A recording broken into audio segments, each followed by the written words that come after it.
గగనాన్ని తాకే విశాఖపట్నం సమీపాన ప్రకృతి వైభవానికి మిశ్రమంగా వెలసిన పవిత్ర పర్వతం శ్రీ వరాహ లక్ష్మీనరసింహస్వామి స్థలమైన సింహాచలం.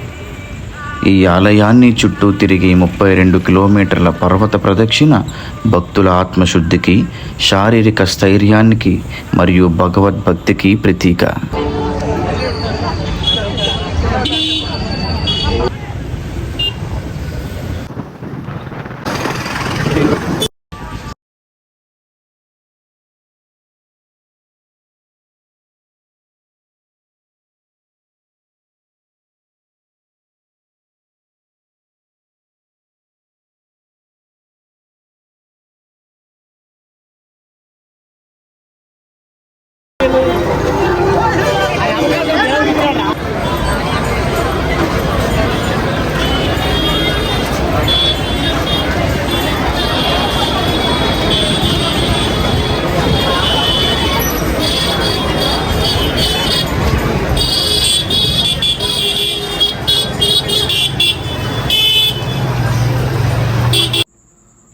పూర్తిగా కొండలు మధ్య దారుల్లో వేలాది భక్తులు నడిచే యాత్ర ఇది.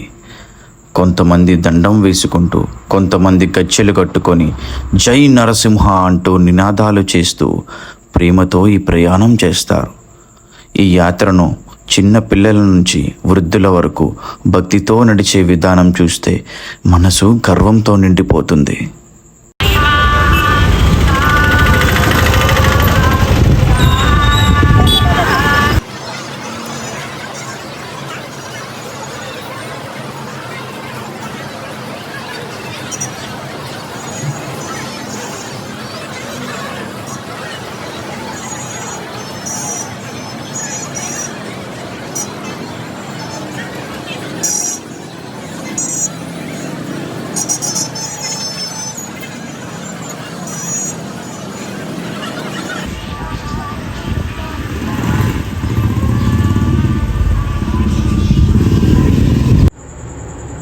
గిరి ప్రదక్షిణ అనేది కేవలం ఒక నడక కాదు, అది మన ఆత్మలో భగవంతుని మధ్య ఏర్పడే సంబంధం.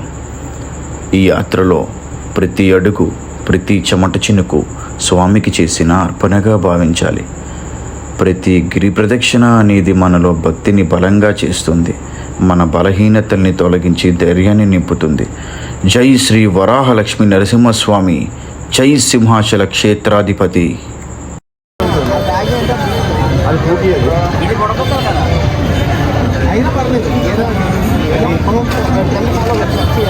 అజయ్ పవన్ కళ్యాణ్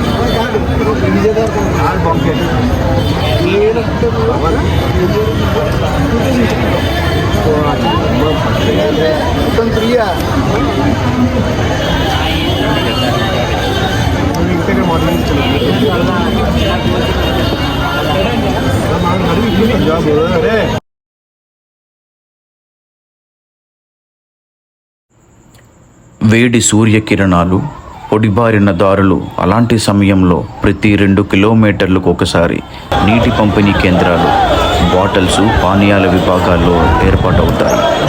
చిన్నారుల నుండి వృద్ధుల వరకు వాలంటీర్లుగా నిలబడి జలసేవ ద్వారా భక్తుల నోటి తాపాన్ని తీరుస్తున్నారు.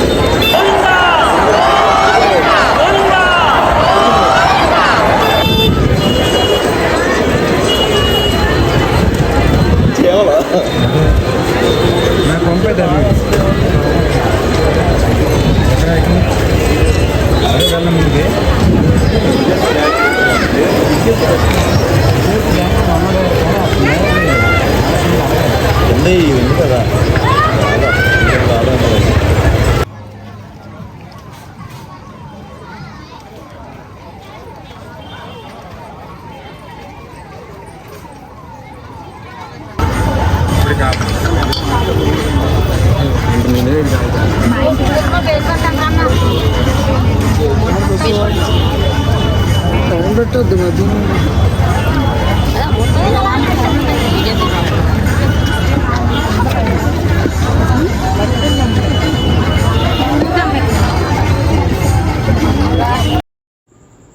ఈ విధంగా సేవ చేస్తూ నిస్వార్థంగా స్వామి పట్ల ప్రేమతో జీవించే భక్తులు గిరి ప్రదక్షిణలో మనకు కనిపిస్తారు.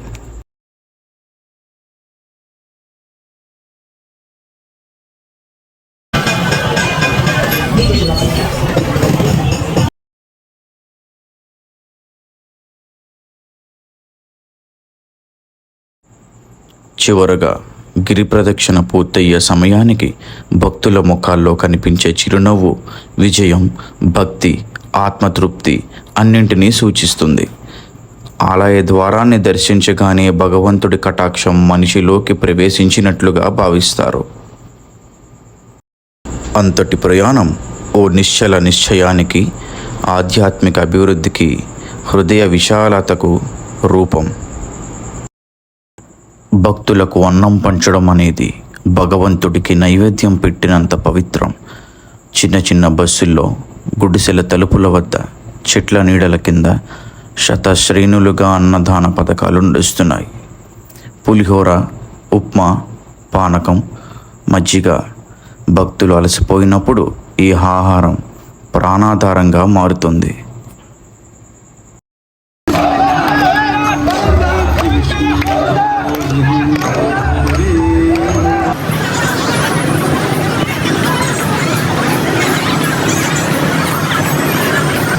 చెప్పురా అల్లది హైవే అంటవా బతిమలాడరా దొరికింది మధ్యలో.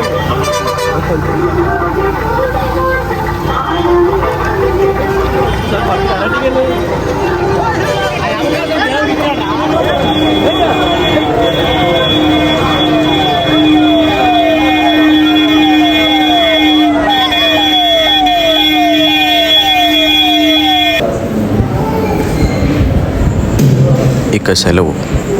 జై వరాహ నరసింహస్వామికి జై.